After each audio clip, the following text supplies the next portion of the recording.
Trecento, o período da arte pré-renascentista, em Siena e Florença. Trecento é a abreviação de 1300, ou seja, 1300. Século XIV representa a preparação para o Renascimento italiano, mais especificamente da cidade de Florença, polo político, econômico e cultural da região. Embora outros centros também tenham participado do processo, como Siena, Pisa, tornando-os a vanguarda da Europa em termos de economia, cultura e organização social. A economia era dinamizada pela fundação de grandes casas bancárias, noção de livre concorrência e forte ênfase no comércio.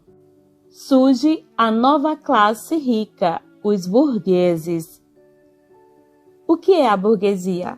Burgos são cidades fortificadas, cidades dentro de muralhas, e seus habitantes chama-se burgueses. É uma cidade rica. Siena e Florença eram cidades muito ricas e também rivais. A cidade de Siena lidava muito com o comércio e tinha bancos. É nesta época que inventam os bancos, os cheques. Mais tarde, em Florença, também surgirá uma família de banqueiros muito rica e famosa, os Médicis. Nesta época, a Europa encontrava-se no poder de monarquia absolutista. Estava no poder de grandes senhores feudais e da Igreja. Já em Siena e Florença, isso não se passava. Siena e Florença eram repúblicas. A cidade de Siena era governada pelo Conselho dos Noves. Havia 9 pessoas que governavam a cidade. No entanto, eles tinham que prestar conta ao Conselho dos 300. As pessoas de Siena tinham independência da monarquia, dos senhores feudais e da Igreja. Apesar de ser uma cidade religiosa e com muitas igrejas, havia uma separação entre o poder político e o poder da Igreja. O Palácio de Sevilha, onde os nobres se reuniam e o conselho da cidade governava, tinha uma torre, e esta torre é mais alta do que a torre da igreja. O campanário, e isso propositalmente para mostrar à cidade que eles não se ajoelhavam perante nada. Isso é revolucionário. Esse espírito de liberdade leva a uma transformação cultural e econômica. Esse é o primeiro período da arte renascentista. É o período de transição da arte gótica e bizantina para outro tipo de arte bem diferente. Siena é uma cidade de colina que não tem acesso ao mar. Fica no alto de uma colina. Florença é uma cidade de planície, plana, e que tem acesso ao mar através do rio Arno, que era navegável, o que será um fator fundamental para mais tarde ela dominar Siena e passar a ser uma grande cidade da região. Florença e Siena juntam-se para fazer a região da Toscana. Como havia dito, Siena era independente, cheia de dinheiro, e eles queriam gastar fazendo uma grande igreja. Siena já possuía o Domo de Siena, que era uma igreja românica que foi alterada e passou a ser romana gótica. Mas eles queriam construir outra ainda maior, para impressionar as cidades vizinhas. E assim começaram a construir uma ainda maior que a Domo de Siena. Infelizmente, só tem a fachada, porque veio a peste negra, uma pandemia muito devastadora, que assolou a Europa e matou muita gente. Então, acabou-se o dinheiro e ficou a fachada. Hoje, essa fachada pode ser visitada. Apesar de inacabada, é muito bonita. As obras que enchiam a igreja, pinturas de Donatellos e esculturas de Michelangelo, foram todas guardadas e estão ao lado entre a igreja nova e a antiga, que se chama Museu dell'Opera del Duomo, que é o Museu das Obras. O pintor mais famoso de Siena que surge neste período é o pintor importante do Renascimento Trecento, Duccio di Bonacena. Esta obra que estás a ver é dele, a Madonna di Rucellai. Foi o primeiro pintor conhecido renascentista de Siena. Existem registros desse pintor em 1278 e 1308. A Madonna di Rucellai é muito famosa. Esta Madonna é têmpera sobre madeira. E como é que se faz a têmpera? A têmpera é um pigmento natural adicionado água e gema de ovo. A diferença é exatamente a gema de ovo. Uma das vantagens de pintar com têmpera é o brilho. A têmpera é mais brilhante do que o óleo que vai ser inventado daqui a 100 anos. O ovo, junto com a água, não se torna pesado, é mais luminoso, mais brilhante. A parte do fundo da tela é dourado, e esse dourado ou é placa de ouro ou pó de ouro. Na história da arte, costuma-se dizer que não existe criança até o século XVIII, porque elas são representadas como adultos reduzidos. Observem. A obra mais famosa de Duccio di Bonacena é a Maestà. A Maestà tem 50 metros de frente. Quando Duccio aceitou fazer a obra, explicou que a obra teria 50 metros de frente. As pessoas de Siena começaram a fazer apostas para saber quando ele iria acabar. Durante anos, todos os dias ia alguém lá para ver como a obra estava. Ela foi iniciada no dia 9 de outubro de 1308 e finalizada em 9 de junho de 1311. Quando terminada, foram buscá-la em diversas carruagens, 50 metros seguidas, e desfilaram pelas ruas de Siena. Levaram até a igreja e foi celebrada uma missa. A obra foi colocada no altar da igreja. Ficou lá durante muitos séculos até ser retirada. Hoje está em um museu. Esta obra apresenta um diálogo com os ícones bizantinos. A cor simbólica, a bidimensionalidade, toda a arte do esplendor bizantino está aqui. O Renascimento Trecento é o período de transição, o caminho. Essa obra é famosa por seu tamanho e por, no seu verso, estar compartimentado, decorado com toda a paixão de Cristo, que pode ser analisados em conjunto ou um a um. Duccio teve um estudante em seu ateliê que veio a tornar-se muito famoso, o Simone Martini. Ele fez o retábulo de Anunciação.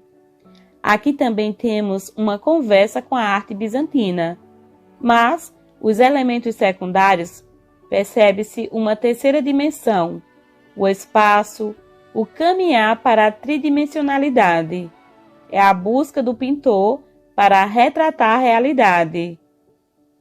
No desligar da arte gótica e bizantina, de que o que estamos a ver não são o espelho da realidade. São elementos da fé, do interior. Aqui há a procura do realismo, da tridimensionalidade. Este é o fator mais importante da pintura em Siena de 1300, a busca pelo tridimensional. Nesta obra temos uma anunciação. Existem 3 tipos de anunciação, dependendo da maneira como a Virgem reage à notícia que vai ser a mãe de Cristo. Se a reação for modesta, curvando perante o anjo Gabriel, é chamada miratio. Se a reação for contemplativa, ficando pensativa, é chamada cogitatio. E se a reação for conturbada, parecendo que ela quer fugir, chama-se conturbatio. Neste período, o artista tem mais liberdade para pintar sem muitas regras. Aqui temos outra anunciação do mesmo pintor, que não está em uma igreja, mas no Palácio de Servilha, em Siena. Esta é mais antiga do que a anterior, mas apresenta mais tridimensionalidade. E a explicação é que quando o pintor pintava para a igreja, ele tinha que respeitar alguns padrões. Em Siena, durante muito tempo, predominou a arte bizantina. O pintor, quando pintava a Anunciação, as figuras principais, o anjo Gabriel e a Virgem, tinha que ter o traço bizantino. Quando a obra não era para a igreja, o artista tinha mais liberdade de sair dos padrões da arte bizantina. E aqui ele muda e vai à procura do tridimensional, nas figuras secundárias e nas principais. Florença é a cidade mais famosa da história da arte. Ela tem características diferentes de Siena. Foi construída pelos romanos. Ela foi uma oferta do imperador Caio Otávio. Ele distribuía entre os soldados terras ao longo do rio Arno. Os que ficaram com essas terras deram o nome de Floralia, em homenagem à deusa Flora, a deusa da primavera. Os romanos eram um povo muito prático, de engenheiros e de construção. Eles construíram Castro, ou seja, uma cidade fortificada. Depois construíram 2 estradas. Sempre que se edificava um castro, era construído 2 vias principais, uma norte para sul e uma de leste para oeste. A de norte para sul chamava-se Cardo e a de leste para oeste chamava-se Decumano. Na interseção destas vias ficava a parte central da cidade, o Fórum. O Fórum é o coração de todas as cidades romanas. É no Fórum que se tomam as decisões políticas. É um centro político, portanto, temos um castro, um fórum, e à volta desse fórum começaram a construir as igrejas. Hoje em dia temos em Florença a Via Roma, que intercepta a Via Stronda. Mudaram os nomes, mas elas continuam lá. Na interseção destas 2 vias ficava o centro da cidade, que é o Fórum. Os grandes monumentos da cidade de Florença datam-se quase todos no mesmo período, do final do século XIII, porque esse foi um período de muito dinheiro. A cidade começou a crescer, as igrejas começaram a surgir e foram feitas muralhas fora da cidade. Uma dessas muralhas ainda está de pé. Ela é do tempo de Michelangelo. Michelangelo era republicano. Ele acreditava na República Florentina, de tal forma que, se fosse hoje, ele seria considerado de extrema esquerda. Mas ele trabalhava para os Médici, família rica e poderosa de banqueiros e comerciantes. O oposto de Michelangelo, que não tinha uma boa relação com os Médicis. A relação de Michelangelo com seus mecenas era muito conturbada. Ele era um artista torturado. No final do século XIII começou a surgir muitos monumentos. Uma das igrejas mais importantes deste período é a Santa Maria Novella. Essa é uma basílica dominicana do final do século XIII. Perto dela fica outra igreja, a igreja de Ognissanti, que significa Todos os Santos. Aqui tem uma pintura do mestre Giotto. Perto desta igreja está outra igreja que é muito antiga, a igreja de Santa Cruz, um espaço dos franciscanos. No centro desta vida espiritual destas 3 igrejas, temos a igreja principal, a Catedral de Florença, o Duomo de Florença. Ela é a igreja mais importante de Florença. Tem um capinório que chama-se Giotto, porque foi ele que desenhou. E tem a famosa cúpula, uma obra de Filippo Brunelleschi, um dos maiores arquitetos do Renascimento. Em frente a Duomo temos o Batistério de Duomo de Florença. O centro político da cidade não era aqui, era na Praça del Signoria. O Renascimento Trecento é a primeira fase do Renascimento.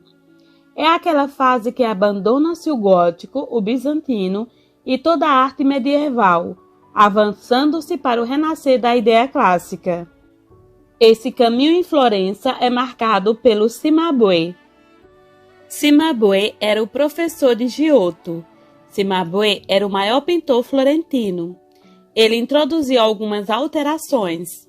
Observe esse crucifixo do Cimabue. É muito famoso, é do final do século XIII. Feito sobre madeira, representa a crucificação. Percebe-se aqui a luz. Essa majestade Cimabue do final do século XIII mostra um diálogo com o bizantino, o dourado, a Virgem de azul, toda a iconografia bizantina. No entanto, existem algumas particularidades. O trono da Virgem apresenta volume. A representação de volume e espaço são características do Renascimento, e aqui começa a surgir nos elementos secundários. Cimabue alterou o trono da Virgem, dando volume através do claro e do escuro, ou seja, através da luz e sombra. Aqui temos outra majestade Cimabue, onde é perceptível o jogo de luz e sombra, volume entre os anjos e o trono. É uma espécie de perspectiva invertida. As figuras dos anjos atrás da Virgem são mais altos. É um jeito de dar espaço e volume à obra. O mestre da humanização do divino é o Giotto. Isso é um princípio fundamental no Renascimento, que é o antropocentrismo. O homem está no centro das coisas. O Giotto era aluno do Cimabue, colega de escola do Dante. O Dante escreveu que o mestre Cimabue queria ser conhecido como o maior pintor da história. Mas quem ficou conhecido foi o Giotto, seu aluno. Na igreja de Santa Maria Novella está um crucifixo do Giotto. Se compararmos com o de Cimabue, veremos muitas diferenças. Passamos da figura alongada do gótico, que é aquilo que o Cimabue estava a representar, apesar de algumas alterações. Aqui no Giotto é perceptível maior precisão anatômica, humanização da figura sagrada. Ele atribuiu para as figuras sagradas características humanas. Este é o caminho para o antropocentrismo do Renascimento. Essa majestade Giotto está introduzido o volume e a ilusão do espaço feitos através dos elementos arquitetônicos e dos efeitos luz e sombra. As figuras do Giotto têm características esculturais. A Virgem é tridimensional. Ela tem peso, volume, carne. Ela não é descarnada. Neste período também há muitos escultores, esculpindo de forma bem diferente. O Giotto se inspira nas esculturas que são anatomicamente mais perfeccionistas para dar volume aos seus quadros.